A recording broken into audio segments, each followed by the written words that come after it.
Good afternoon and welcome to Funny Like a Clown podcast. We're giving you a big Beantown welcome out of Boston. This is episode 17, March 24th, 2019. As always, Funny Like a Clown podcast is brought to you by G Vegas Buffalo sauce for the spicy, sweet, savory taste of game time. There is only one G Vegas. And breaking news, this summertime there's going to be a big backyard barbecue contest in Gardner, Mass. and sponsored by G Vegas Buffalo sauce. So stay tuned for that. We are here to talk about comedian Jeff Dunham. And to do that, on the line we have comedian and ventriloquist out of Massachusetts, Kevin Driscoll. Kevin, welcome to the show. Well, thank you so much for having us, Dennis. We appreciate it. No, well, thank you for being on. I know you're a ventriloquist yourself, so you're the perfect guy to talk about Jeff Dunham, but you got some puppets and characters in your act also, so who are some of the guys you roll with in your act? Well, I do, actually. They're all, some of them are here right now. Hey, can I talk? I'm Jerry. Can I talk? No, stop it. Well, I'm not the talking dog. Can I talk? No, stop. I'm, Dennis, I'm sorry. Well, you got all kinds of voices going on. Hi, Dennis. Who we got on the phone here? This is Jessica. Jessica. Oh, so I'm sorry. There's Doug the talking dog. See? I remind children he won't bite children. He only bites mommies and daddies. And I have Jerry, and his nemesis or sometimes girlfriend is Jessica. I also have there's Fred the Frog. Oh, I'm Fred the Frog. I'm Fred the Frog. And I'm Uncle Charlie. I'm Uncle Charlie. All right, Dennis. I'm sorry, guys. Wow, we got dogs, frogs, I apologize, sounds like Dennis. strippers. I'll We try to got keep them everything. quiet. They're always like that. I can't control anything that they do or say. I'm sorry. All right, that's okay. But I mean, being a ventriloquist and what your a lot of dummies or puppets or whatever you call them over there, was Jeff Dunham one of your influences, or were there other guys who influenced you, or Jeff Dunham was my most your primary influence? I've been watching him since he first came to Boston, and taking my son to see every single performance that if he comes to the Boston area, we would just go. A must see, right? And as you may know, he did the comedy. Well, I shouldn't say the name of the place. They're defunct now, but I know who you're talking about. Some of the comedy places in Boston were not very favorable to Jeff. Right. Trying to cheat him on admission sales and things like that. But welcome to he's comedy. always been phenomenal. I was extremely impressed at the convention. There's actually a ventriloquist convention. It's an international convention. It's been going on for decades. Jeff was. Where's that at? It's in Cincinnati. Cincinnati, and it's held every okay. July. Jeff has been going since he was, I think, 12 years old. And they used to have a contest for the ventriloquists, and every year Jeff would win.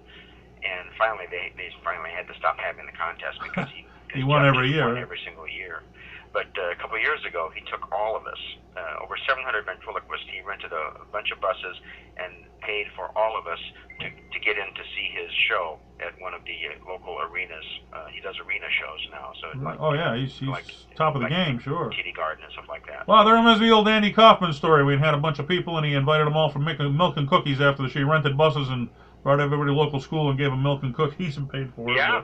That's cool when you give back like that. And talking about, he won it so many years, that's like Eddie Van Halen on the guitar. Guitar Magazine put him the #1 guitarist of all time so many years in a row. Finally, they had to take him out of the contest to give somebody else credit. But that's when you know you're at the top of the game, you know, when that stuff like that's happening. But so how many times would you say you've seen him live? I mean, roughly, if you had to count. Over 20 times. 20 times? What's your favorite memory of him, if you had one favorite memory to choose from? Probably the first time I met him, we were at the convention, and then I just happened to be going. He happened to be going up the elevator, and I said, Jeff, I've been watching you and catching every concert and every time you come to Boston. And he said, "Oh, so you're the one guy." He's very self-deprecating. He's comedian off stage too, right? Yeah, he's just an amazing guy. I mean, he's extremely talented, and he's just a regular guy. But so I know, and that's a lot of people think you meet these stars, and some do. Some turn into pricks, and some they don't forget where they came from. I met a few, you wouldn't want to know, and a few would treat me like gold. So Jeff's a guy, he didn't forget where he came from. Well, I don't know if you know, but he was adopted, and he grew up in Dallas, and his parents were extremely conservative Christians, Right. and he was, he's been performing since he was 8 years old. I mean, Oh yeah, from churches to he was actually at Six Flags. He performed as a young child too. Oh, just every place, you know, Yeah. and he's been in all these. I mean, he's just done tons of things, and he's probably, if not the most, one of the most successful comedians. It depends on how you count, you know, income with ticket sales Right. We'll or get to different that. things. But yeah, he's just been an amazing influence, and you know, he's done uh, things that are, in my mind, very inspiring. For example, you know, auditioning for the Johnny Carson show 9 times. I mean, that's persistence. Most You people know, would give up, right? Yeah. 9 times, but he finally got on. You know, so it makes a lot of sense. And they say that's who gets ahead in comedy. The people who are willing to sleep in their cars in between shows, and you know, really, you got to put in the extra effort to make it. But Yeah, he did, and he's only, you know, he was born April 18th, 1962.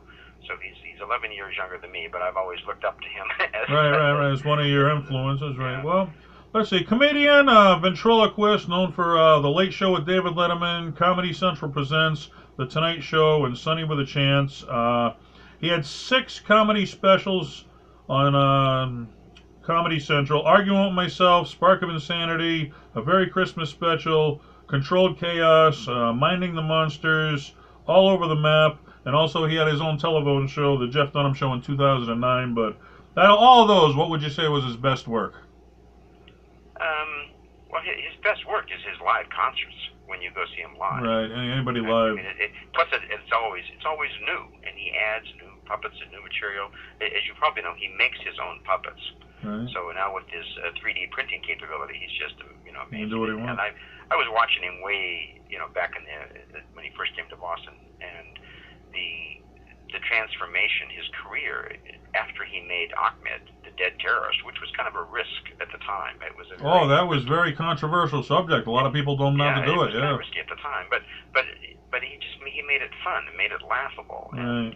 and Ahmed has just really But I made mean, his career. a lot of people say you got to come see it live because people don't understand. If you do television, if you do radio, there's restrictions you have to play. You got to play by the rules in order to do those things. And the only way you can get a real feel for a comedian is to go see him live, where you can take the chains off and do whatever you want, where there's no restrictions involved, right?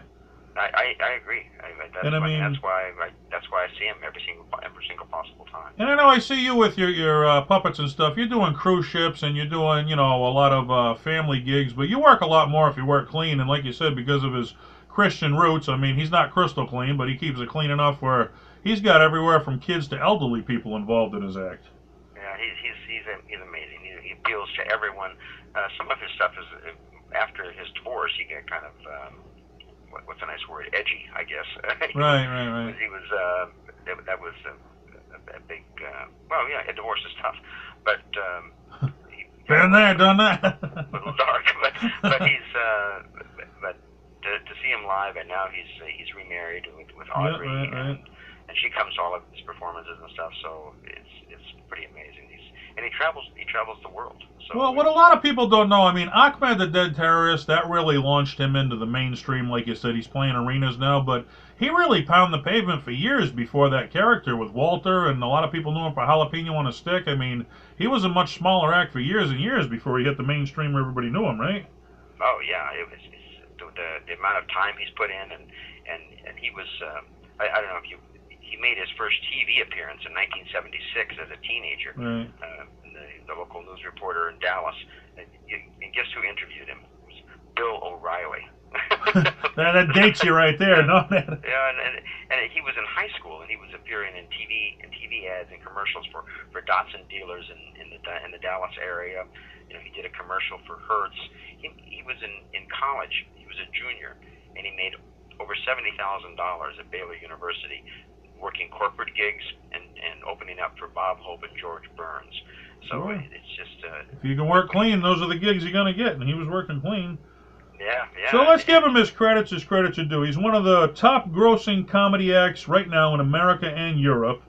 And he's credited with reviving ventriloquism, which I thought, you know, kids always thought ventriloquism, that's something your grandparents did, where after Jeff Dunham, now you look on America's Got Talent, there's kids are going on there with puppets all the time. It's a reborn thing, isn't it? Well, there's certainly been a rebirth and a renewed interest ever since well, Terry Fader. He was part of it, right? $25 million a year at the Mirage in Vegas.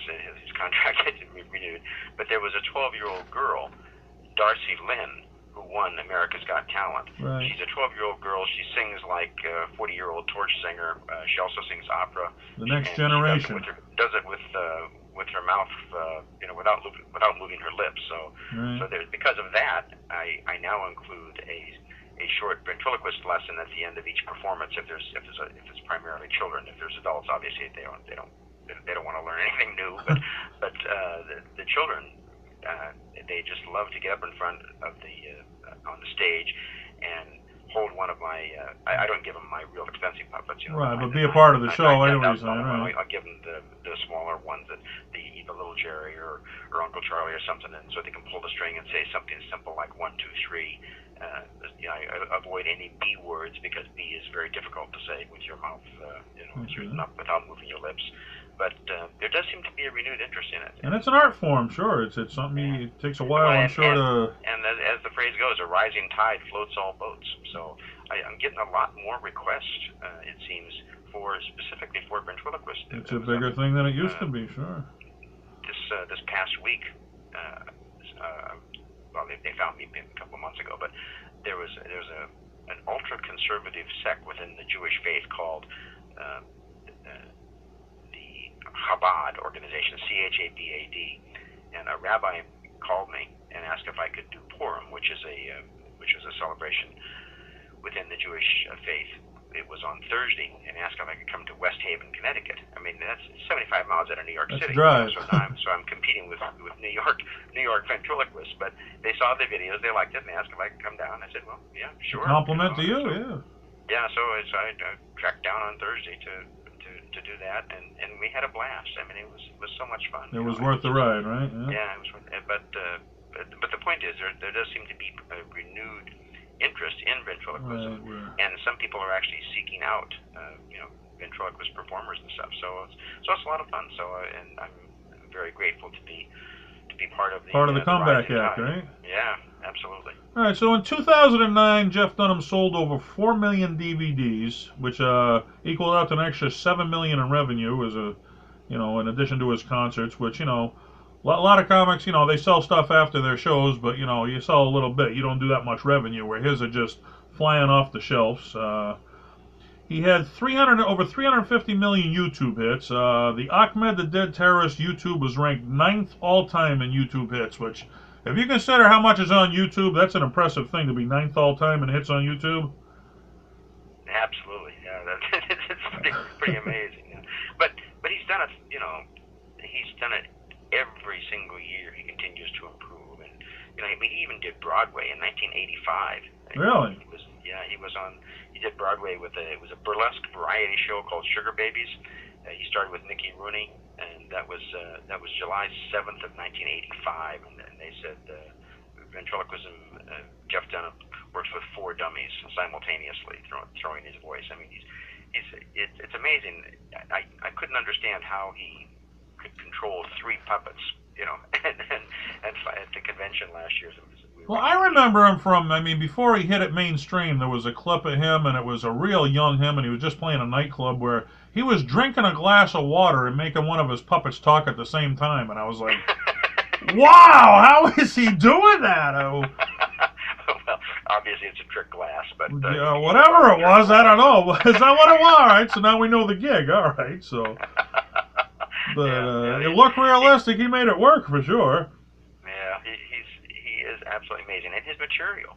But he did kind of motivate the ventriloquist, and he said, the hardest thing to do is to write new material.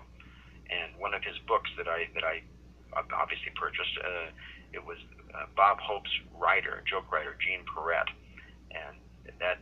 I now have 5 of his Gene Perrette's books, but the hardest thing to do is to write new material. Oh, yeah, all the late-night shows, they got all writers. Everybody thinks it's just them. They got a staff of writers that work for them, because one person can't put out that much jokes every night of the week, People don't realize that. But it's as you know, new material is hard. It's hard stuff. Oh yeah, you got to stay fresh too. People don't want to come out to hear the same act they've already heard. You got to, if you want to put them in the seats, you got to continually change their act. But it's got to be something new. Exactly. Let's see. A Very Christmas Special was the most watched telecast in Comedy Central history.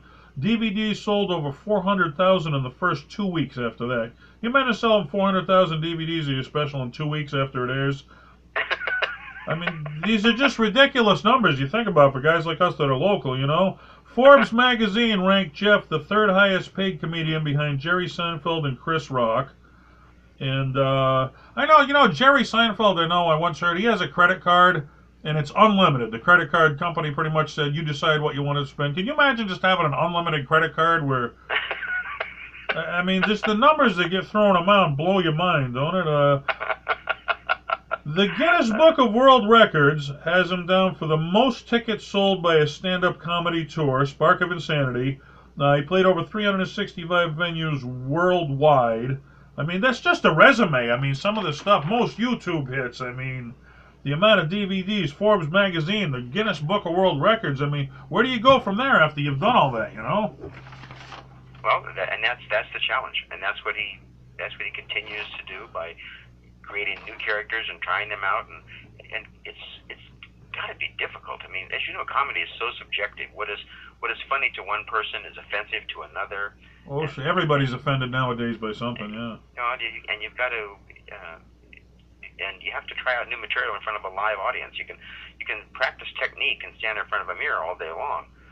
You know, nothing like a live audience to tell you what you think's funny or not, right? Yeah, you got to find out from an audience what you think is funny, and if it doesn't work, you know, maybe refine it or try to get it shorter, cut it closer so it's more to the point and not so long.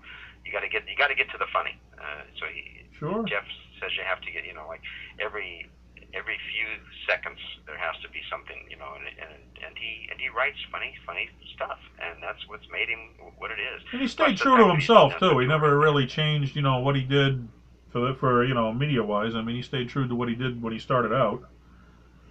Yeah, he's just come so far. Which, I mean, you weren't cleaning your act, and like I said, you're doing cruise ships and you're doing, you know, a lot of Boston gigs up there. Where, I mean, I grew up loving Sam Kinison, and he was one of the dirtiest comics of all time. I enjoy dirty jokes, and, you know, I do a lot of bar shows where it's a little pay as compared to where I know if I cleaned it up, I'd do bigger shows, but I wouldn't be myself. That's not what I found funny, and it's like, I'd rather work for less money and do what I love to do than, you know, be someone I'm not and get paid more money. So I'd say, oh, instead of stay true to yourself, right? Yeah, but my background, I was a public school music teacher, and you know, I mean, obviously you have to be clean and that. So I'd always had a background, and then I got my master's in early childhood education and music. So I've always been clean, if you will, and worked that. But that's what I love. So I say I'm you do what you love to do, right? Boston's children's entertainer, but I only perform for children ages 2 to 102. So. Right. I mean, you absolutely were. I mean, a lot of the people would be offended. Elderly people, I've had some get offended at my act, which it wasn't my intent, but yeah. I mean, it's not, you know, where if you work dirty, you're not everybody's cup of tea. If you work clean, everybody can relate to you. You're not limiting your audience there. Well, we had a few fans write in. You want to answer a few fan questions here? Sure, if I can. All right. Well, I mean, I'll tell you what they wrote, and you just give me your opinion on what they wrote. Alan Gitlin wrote in, and he's just a big fan. He pretty much just named off all of his characters. You had Walter, Peanut, Jose Jalapeno on a Stick, Bubba J, Sweet Daddy D, Melvin the Superhero Guy, Ahmed the Dead Terrorist, Little Jeff, Diane, Ahmed Jr., and Seamus, who was an infant Irish who liked to drink. But out of all of his characters, who's your favorite character? Well, I initially just loved Peanut. Peanut was such a phenomenal character, you know. That was one of his originals, right? Walter, so it's Walter, but I don't know. It's like some people have an affinity for one.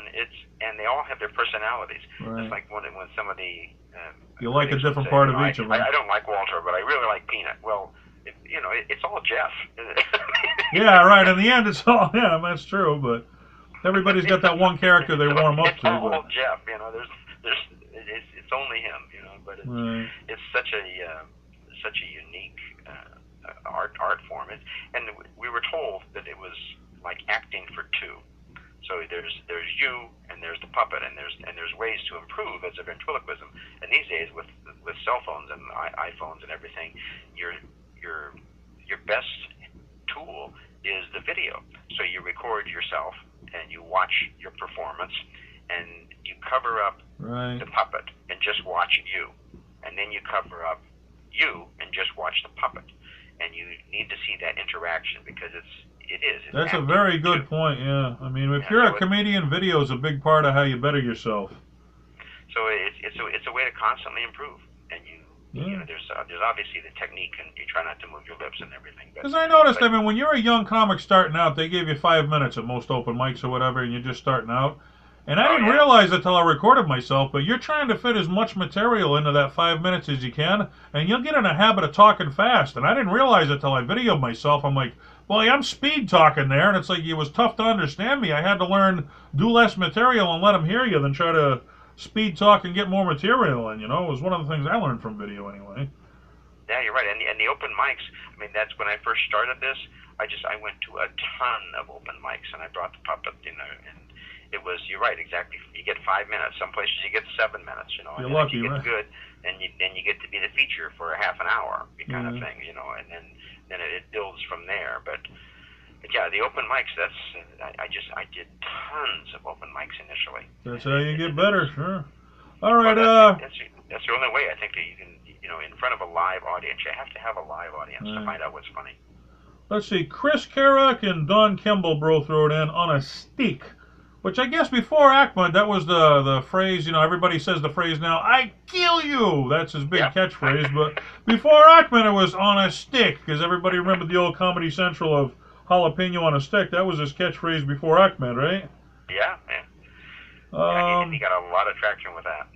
Then Jackie Peterson writes in, I kill you, and she spelled it K-E-E-L, so instead of kill... That's the way Jeff spells it on the T-shirt. Well, right, but that's being kid-friendly, which is a smart move, because, you know, the parents wouldn't want the T-shirt on a kid spelling K-I-L-L. If you pay K-E-E-L-L, and your parents will buy it for you, am I right? Or...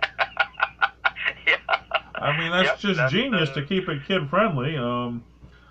Lisa Higdon writes in, Walter telling Ed McMahon to stop sending him those damn Publishers Clearinghouse notices when he appeared on to the Tonight Show. But, I mean, what are some of the stuff you remember from his late night appearances? Oh, the different performances. I mean, it's hard to think about just one. There were so many that I saw him on. It just elevated his career. I remember him on the Best Damn Sports Show, period, and... Oh, you saw that? Awesome. Yeah, it was pretty amazing. I think it was Michael Irving, the wide receiver from the Dallas Cowboys. He called him a hunk of wood or something, and he's like, oh, 50 million sperm, and you're the one who made it? And the guy just started cracking up. He couldn't even talk after that. Walter was telling him off. It was such a funny appearance. Because the puppets can say things that you would never say. You know, and you just look at the puppet, and you're right, Jeff was looking at him like, he said it, not me. Right. Now, you mentioned it earlier, and I wanted to mention, I was on a special that I watched about Jeff Dunham. They talked, his first wife was Paige Brown. He met at the Comedy Corner in West Palm Beach. They were married from 1992 to 2008 when he filed for divorce, and that was kind of the price of fame, that all the traveling he did and not being around home was a real strain on the marriage, and eventually, you know, they had to get divorced over it. But, I mean, for all the success he had, there was a price to that fame, too. I mean, you find... If you're going to be big in this business, you got to pay the price? Well, this is a kid-friendly show, so I don't want to go into details, but it wasn't because he was on the road all the time. I mean, that's probably a contributing factor, but he came home early from a performance and was surprised to find his best friend and his wife in a compromising situation. Yeah, right, but I mean, that's what happens. If you're not around, then, you know, that's the cause where if he was, that might not have happened, you know. It was a cause to... But and I remember him. With him now on every performance, so she's right there. She's traveling with him. Right, he did find a new wife, and he's happy now. Children now. He has two twins he had, right? Second marriage. Right. And in the first marriage, they adopted a child. As you mentioned, he was adopted, so they gave back and adopted a child in the first marriage. But, you know, I wanted people to know there is a price to fame. Where he married her, and she already had 2 children. Oh, okay. But so he did adopt them, but it's because when he married her, he knew that she had two little girls, and he adopted them. And then, but he still is in contact, according to what he says. He's still in contact with his daughters and helping. But there's a price to fame. I mean, I've been divorced myself, and I could relate so much to what he said. Before he met his second wife, he said there was a time there where he didn't want to die, but if he did, he wouldn't have cared. And I've been like, I didn't want to die. If I did, I wouldn't have really gave a shit. It was like, you know, so just know, as successful as you see some of these big stars, there is a price to fame, and there's a price. You're a normal person, and real life stuff affect you just like anybody, even if you're a star. Yep, you play the cards that you're dealt. You know, absolutely. All right, so we end off every show with trivia. You ready for some Jeff Dunham trivia? Sure, I'll probably fail miserably. Well, I'll tell you, everybody fails miserably, man. I'll tell you, nobody's gone. I asked 3 questions. Nobody's gone 3 for 3 yet. Most people get 1. If you get 2, you're lucky. But let's give it a shot. Okay. All right. What does Sweet Daddy D say his other client was? Sweet Daddy D. Who does he say his other client was? Who? I should know this, but I don't. He said it was O.J. Simpson. O.J. was his other client. I guess he's the pimp. I guess he had O.J. as his other client. All right, let's see. Question number 2. What was Bubba J's brother's name? Bubba J's brother's name? Yep. His brother's name? I didn't even know that he talked a lot about his brother. Because Bubba J is one of the minor characters. Well, he sits in a lot. But the answer is I don't know. His brother's name was John Deere. I thought it was 6-pack of beer, but could have been John Deere was his brother's name. I guess being a redneck John Deere, it all made sense. But all right, number 3, and this one you might know. Who says you're the other white meat? What character says that? You're the other. You're the other white meat. He says that to Jeff. You're the other white meat. I think Walter says it to Jeff, right? It was Peanut. That's your favorite character. I thought you'd have that one, man. All right. So, did you ever have anybody that failed all 3? Yeah, a lot of people. Most people do go over 3. You're funny with the trivia. It's tough, I guess. You think you know everything about your heroes until you get hit with some trivia. Then you're like, Even me with Sam Kinison, they were asking me, and you know, you think about it, when you're on the spot, it's tougher. If you think about it later, it's like, I knew that, why didn't I get it? Because I'm not on the spot now. When you're on the spot, it's tougher. But Kevin, I want to thank you so much for being on Funny Like a Clown podcast. Well, we thank you all. I do want to thank my cast of characters. There's Jerry. Hi, I'm Jerry. Thank you, Dennis. Thank you, thank you. I'm Doug the Talking Dog. Dennis, you're really, really good. I like you. I watch you. I said that's me. Stop it, guys. All right. So, all right, and I'm Uncle Charlie. Goodbye, Dennis. Have a nice holiday, and thank you, boy, for now. Okay, I'm sorry. All right, Kevin. If they want to check out you and your cast of characters, where would they go to check you out? Well, they can Instagram or Facebook is Driscoll Productions. Driscoll, like the strawberries, only no relation. So Driscoll, Driscoll Productions on Facebook or Instagram, and the website is DriscollProductions.com. I do that because I also have my music that I incorporated to this. So they can go there to check out your live gigs and where they can catch you, right? Yep. We've got 3 performances coming up for. 3 public performances at public libraries. They get grants to fund me because I also include some education. Like even with kids banging on drums, you can include educational crescendo and dynamics and things. And then we're also performing. There's a public theater at the Assembly Theater in Rhode Island. Those are public, but most of the shows, like I have one this evening at 6 o'clock in Belmont. It's 3 birthdays that I'm performing at, and most of those are private. Because, you know, they're just PBS is famous for that, giving money. I mean, Mr. Rogers, Big Bird, that's how we all grew up. Yeah, if you're kid-friendly, man, they'll fund you. Why not? All right, Kevin, your parting words. Your parting words on Jeff Dunham.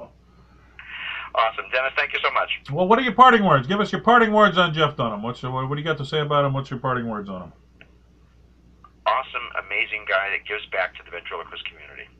All right. He revitalized the ventriloquist art form, I guess you'd say, right?